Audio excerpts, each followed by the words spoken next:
Good morning students.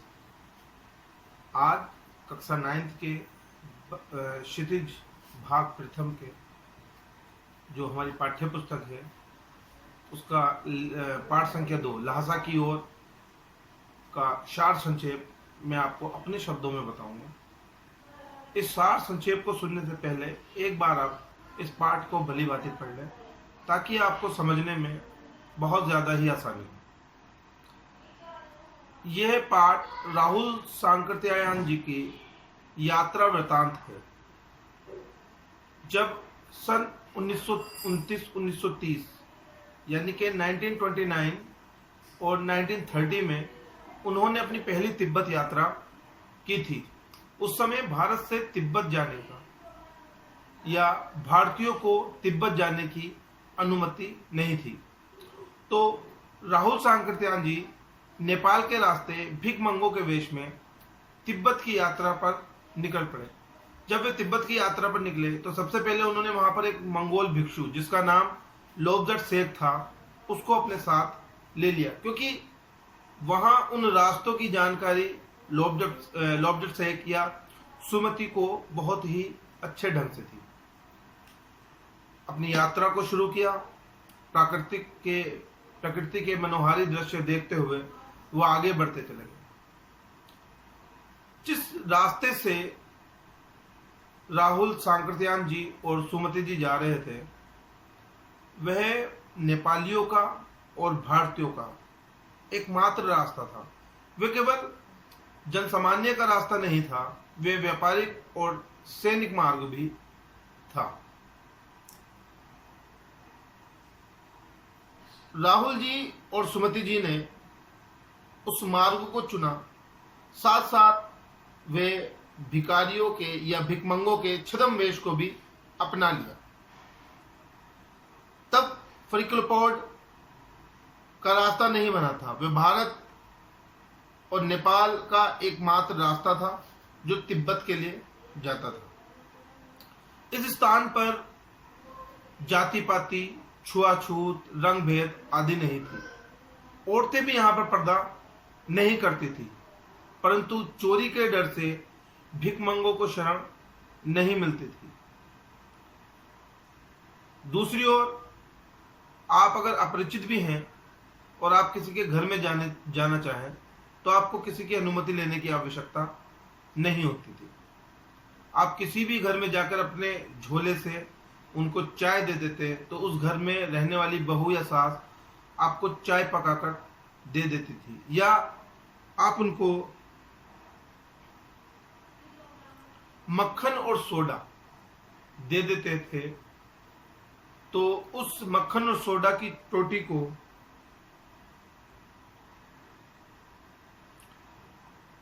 पकाकर आपको दे देती थी।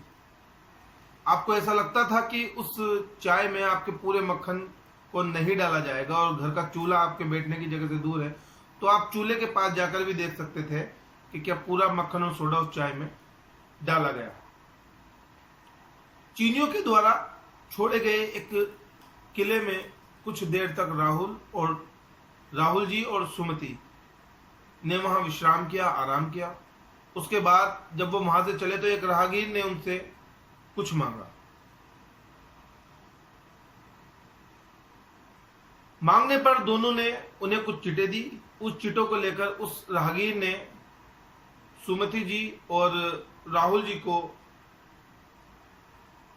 अंतिम गांव तक पहुंचा दिया, या कहिए थोडला के आखिरी गांव तक ये दोनों उस राहगीर के साथ पहुंच गए।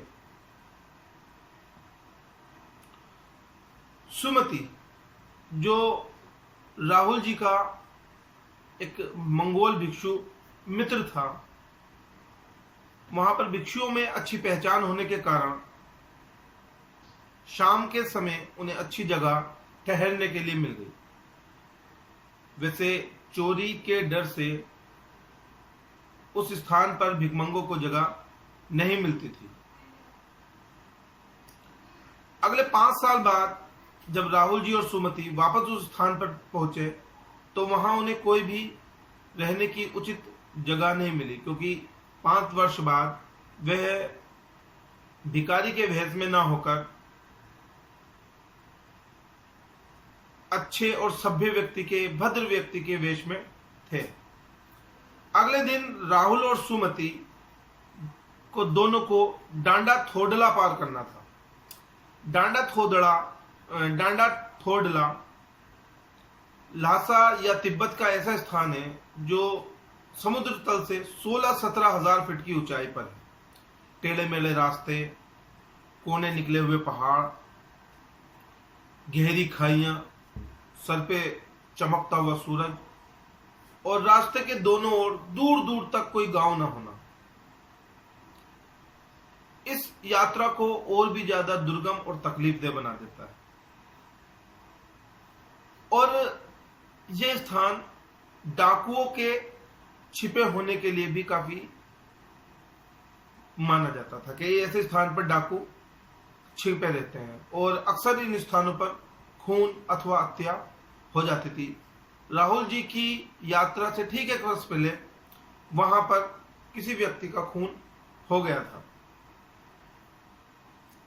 सरकारी नरमी के कारण अक्सर वहां पे लोग बेखौफ होकर हथियार रखते और किसी की भी हत्या कर देते थे, मगर भिखमंगों के वेश में होने के कारण उन्हें डाकुओं का डर नहीं था। डर था तो ऊंचाई का। अगले दिन डांडे की चढ़ाई घोड़ों से की। जब वह डांडे की चढ़ाई घोड़ों से कर रहे थे तो उन्होंने देखा कि दक्षिण पूरब की ओर, ये दिशा है दक्षिण पूरब की ओर, बिना बर्फ व हरियाली के नंगे पहाड़ थे, जहां दूर दूर तक ना बर्फ का नामो निशान था और ना किसी हरियाली का।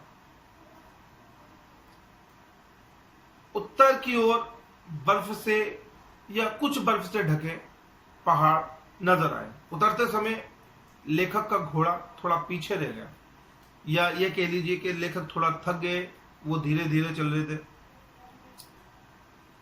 और 1.5-2 मील चलने के बाद लेखक बाईं ओर चल दिए, जबकि लंकोर का रास्ता दाईं ओर था। काफी देर तक सुमति ने लेखक का इंतजार किया।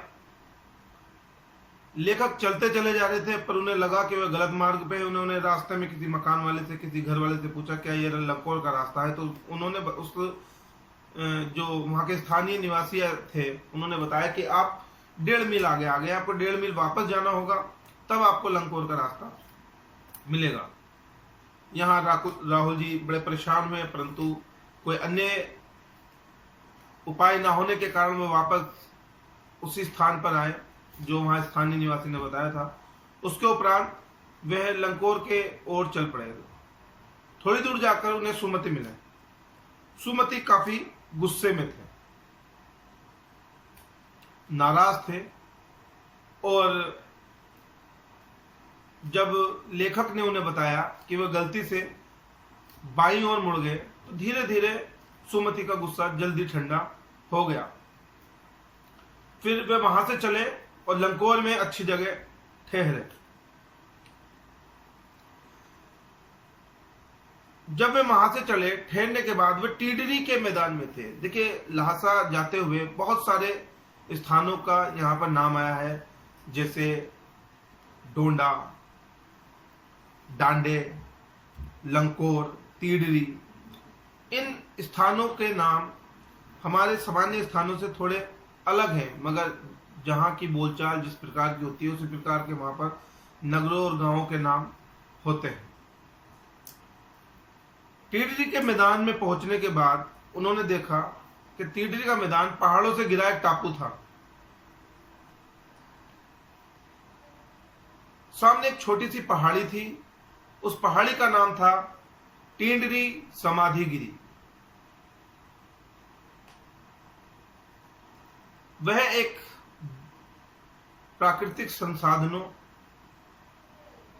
बेलों के सींगों आदि से सजा हुआ एक मंदिर था। जब जब लेखक को ऐसी कोई विशेष चीज देखने को मिलती जो उन्हें अनोखी लगती तो उसे वे कुछ समय तक निहारते रहते।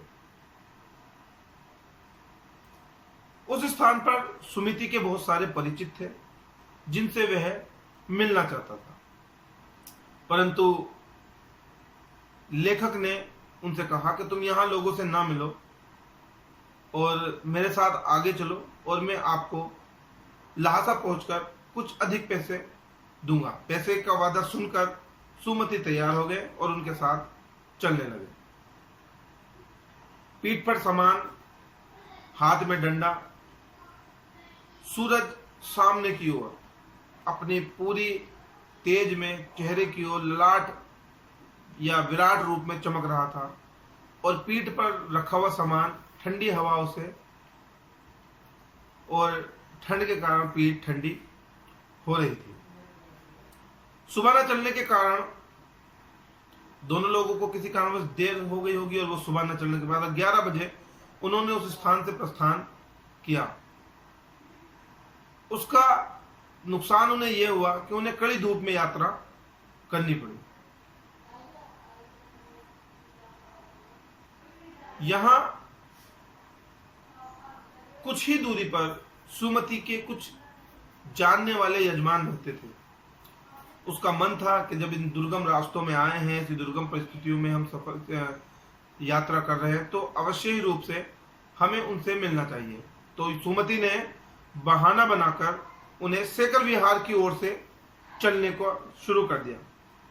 अब शेखर विहार की ओर तिब्बत के छोटे बड़े जमींदार रहते थे।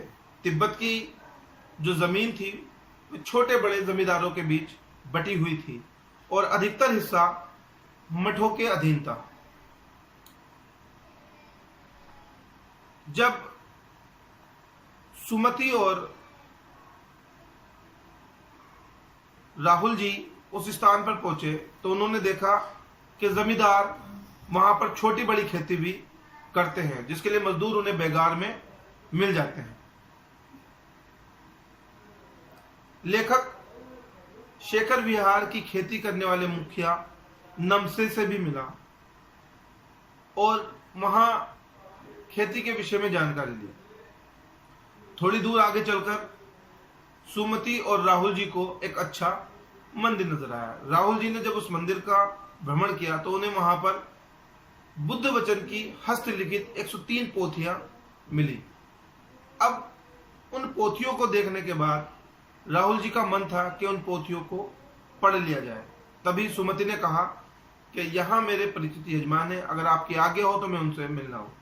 क्योंकि राहुल जी का मन उन पोथियों को पढ़ने का था, तो राहुल जी ने सुमति को उन यजमानों से मिलकर आने की अनुमति प्रदान कर दी। दोपहर तक सुमति अपने यजमानों से मिलकर वापस आ गए। इतने राहुल जी ने वो 103 पोथियों में से कुछ पढ़ भी ली थी। चूंकि टीनरी वहां से ज्यादा दूर नहीं था, तो दोनों ने पीठ पर अपना सामान लादा और वहां से नमसे जो कि शेखर विहार की खेती का मुखिया था, उससे विदा लेकर पैदल ही चल पड़े। कुछ चीजें ऐसी हैं जो इसमें रह गया, जैसे जो लोग जब राहुल जी और सुमति गांव पहुंचे जहां पर लोग अपनी चीनी और अपनी चाय देने के बाद वहां की सास बहुएं अपना समय निकालकर चीनी किले को छोड़ने के बाद जब वो आगे पहुंचे थे तो वहां सास या बहू या घर में रहने महिलाएं आपको चाय बनाकर दे देती थी। उस समय वहां के लोग की एक और मनोवृत्ति थी कि वो शाम के समय ही छठ पीकर अचेत अवस्था में हो जाते थे। प्रस्तुत पाठ में राहुल जी ने लहासा के विभिन्न पहलुओं का अध्ययन किया और अपने यात्रा वृतांत के रूप में हमारे समक्ष उसे प्रस्तुत किया। कोविड-19 का प्रकोप है, तो हमें घर पर रहकर ही आपको ये बात या ये पाठ पढ़ाना पड़ रहा है। पाठ को पढ़ने से पहले आप जब जब ये मेरा वीडियो देखें तो उससे पहले आप एक कार्य करें कि पाठ को एक बार अच्छे से पढ़ लें, ईयरफोन का यूज करें जिससे आपको समझने में आसानी होगी। इस पाठ के जो प्रश्न उत्तर हैं वे लिखित रूप में आपको प्राप्त होंगे। और एक छोटा सा संदेश मैं आपको देना चाहता हूं कि इस समय पूरा विश्व कोविड-19 कोरोना नाम की महामारी से ग्रस्त है, जिसकी अभी तक कोई वैक्सीन उपलब्ध नहीं हो पाई है। इसका सुरक्षा और बचाव ही इसका मुख्य उपाय है। तो मैं सभी छात्रों से निवेदन करूंगा कि वह अपने माता पिता, भाई बहन और अपने आसपास के लोगों को जागरूक रखें। जितना हो सके घर से बाहर ना निकले, हाथों को अच्छे से धोएं, साबुन से धोएं, सैनिटाइजर से धोएं, सुरक्षित रहें, साफ रहें, घर में रहें। धन्यवाद। जय हिंद, जय भारत।